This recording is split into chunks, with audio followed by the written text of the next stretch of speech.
আচ্ছা বলেন তো, নবীর বেটি ফাতেমার থেকে আমাদের বেটি কি বেশি মান সম্মানীয় ওলি হইতে পারবে? একটু কথা বলে, নবীর থেকে কি আমরা বড় হইতে পারবো?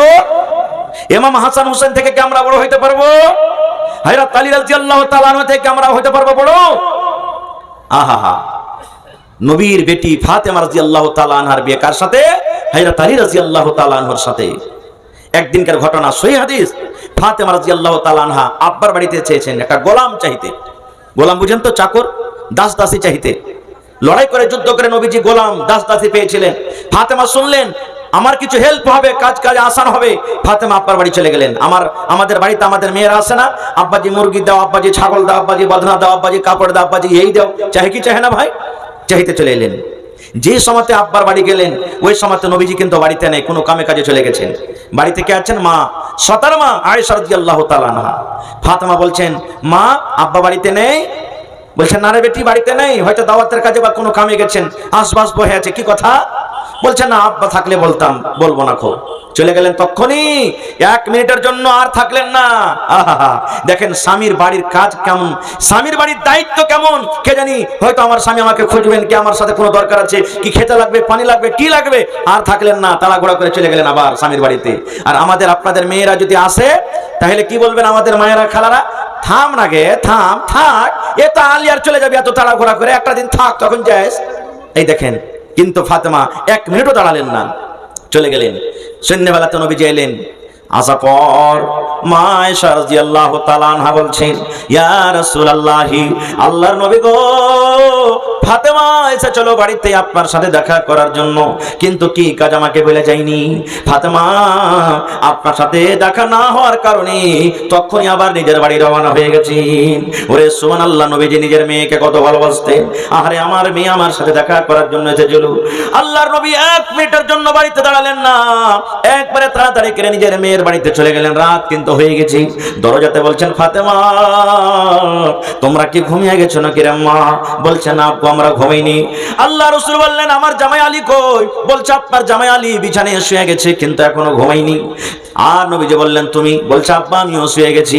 দয়ার রাসূল বললেন, ফাতেমা রে, তোমরা যেমন 2 জন শুয়ে আছো বিছানায় তোমরা শুয়ে থাকো রে মা, আমি ঘরের ভিতরে আসছি। অনুমতি দিয়ে দিলেন। মা ফাতেমা বলেন, আমি বিছানাতে একদিকে শুয়ে আছি, আমার স্বামী আলী একদিকে শুয়ে আছেন। আমার দয়ার নবী আমাদের 2 জনের মধ্যখানে বসে গেলেন। এবারে নবীজি বলছেন, ফাতেমা আমি নাকি শুনলাম তুমি আমার সাথে দেখা করার জন্য গিয়েছিলি? জি আব্বা গিয়েছিলাম। কি দরকার রে মা, কেন তুমি গেছিলে? বলছে, আব্বা গো।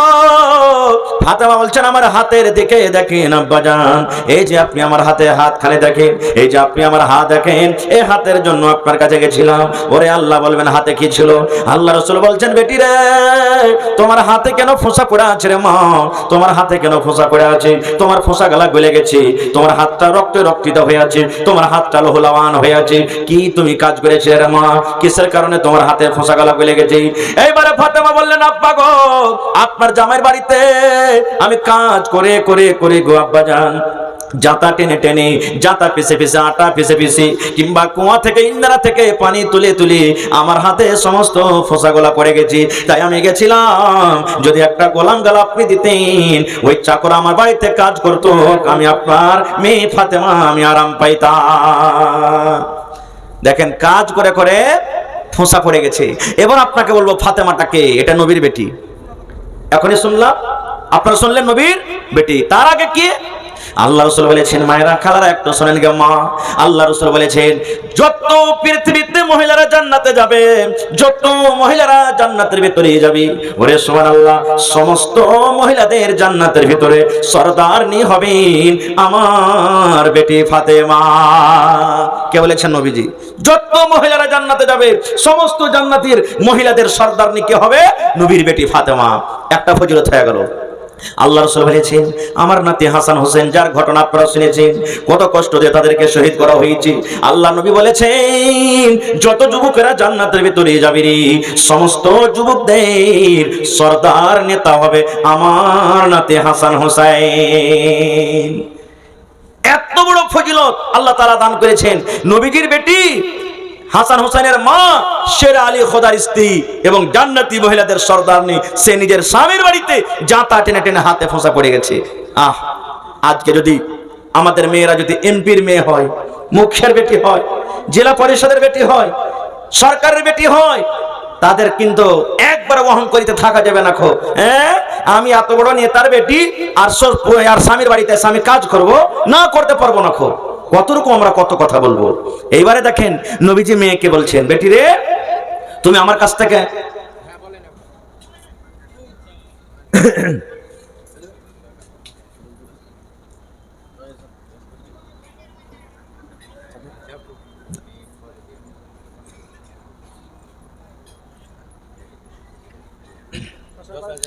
তো নবীজি বললেন, বেটি তুমি আমার কাছে গোলাম চাইতে গেছিলে, গোলাম থেকে তোমাকে একটা যদি ভালো জিনিস দিই তুমি সেটাকে নিবে।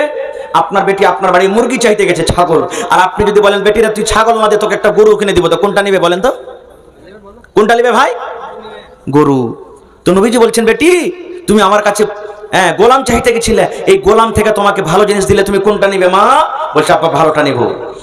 এবার দয়ার নবী বললেন, বেটি রে, যখন তুমি এশারের নামাজের পর বিছানায় ঘুমাইতে যাবি রে বেটি, যখন তুই এশারের নামাজের পর যখন তুই ঘুমাইতে যাবি রে মা, বালিশে মাথা রাখার আগে আগে, ঘুম আসার আগে আগে রে মা, বিছানায় বসে বসে 33 বার সুবহানাল্লাহ সুবহানাল্লাহ, 33 বার আলহামদুলিল্লাহ আলহামদুলিল্লাহ, আর 34 বার আল্লাহু আকবার যদি পড়ো রে মা, আল্লাহ রাব্বুল আলামিনের নিকটে একটা গোলাম থেকে এটা বেশি দামি জিনিস। তাহলে এই দোয়াটা শুধু ফাতেমার জন্য নয়, সেটা আপনার জন্য, সেই দোয়াটা আমার জন্য, সেই দোয়াটা আমার মায়েদের খালার জন্য, কিয়ামত পর্যন্ত যত নর নারী আসবে সকলের জন্য।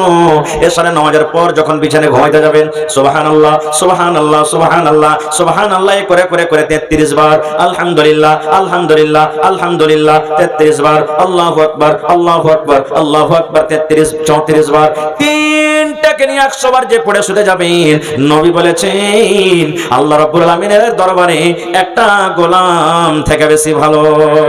নারে তাকবীর। হয়নি, হবে না, হতে পারে না, আমার নবীর সাথে কারো তুলনা। হয়নি, হবে না, হতে পারে না, আমার নবীর সাথে কারো তুলনা। হায়রে তুলনা তো দূরের কথা, ছায়াও মিলে না। হয়নি, হবে না, হতে পারে না, আমার নবীর সাথে কারো তুলনা। সকল নবী রাসূল ছিলেন আল্লাহর দিবানা, দো নয়নে দেখবো আল্লাহ ছিল তামান্না। আরে মর নবীকে ডেকে নিলেন, আরে মর নবীকে ডেকে নিলেন, দেখবে রব্বানা। হয়নি, হবে না, হতে পারে না, আমার নবীর সাথে কারো তুলনা। হয়নি, হবে না, হতে পারে না, আমার নবীর সাথে কারো তুলনা।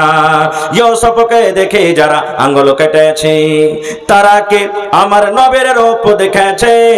ইউসুফকে দেখে যারা আঙ্গুল কেটেছে, তারা কি আমার নবীর রূপ দেখেছে। আরে দেখতো যদি কেটে দিত, আরে দেখতো যদি কেটে দিত কলিজা খানা। হয়নি, হবে না, হতে পারে না, আমার নবীর সাথে কারো তুলনা। হয়নি, হবে না, হতে পারে না, আমার নবীর সাথে কারো তুলনা। যার শানে আল্লাহ তাআলা করলেন ঘোষণা, খলকে আযীম আমার শাহে মদিনা। যার শানে আল্লাহ তাআলা করলেন ঘোষণা, খলকে আযীম আমার শাহে মদিনা। মুসলমানে নবী ছাড়া কিছুই মানে না, মুমিনে কোরআন ছাড়া কিছুই বোঝে না। হয়নি, হবে না, হতে পারে না, আমার নবীর সাথে কারো তুলনা। হয়নি, হবে না, হতে পারে না, আমার নবীর সাথে কারো তুলনা। নারে তাকবীর। ভাই মুসলমান, বলার আরো কিছু আছে। 1 ঘন্টার সময় চেয়েছিলাম, সময় কিন্তু ফুরে গেল। ভাই আল্লাহ তাআলা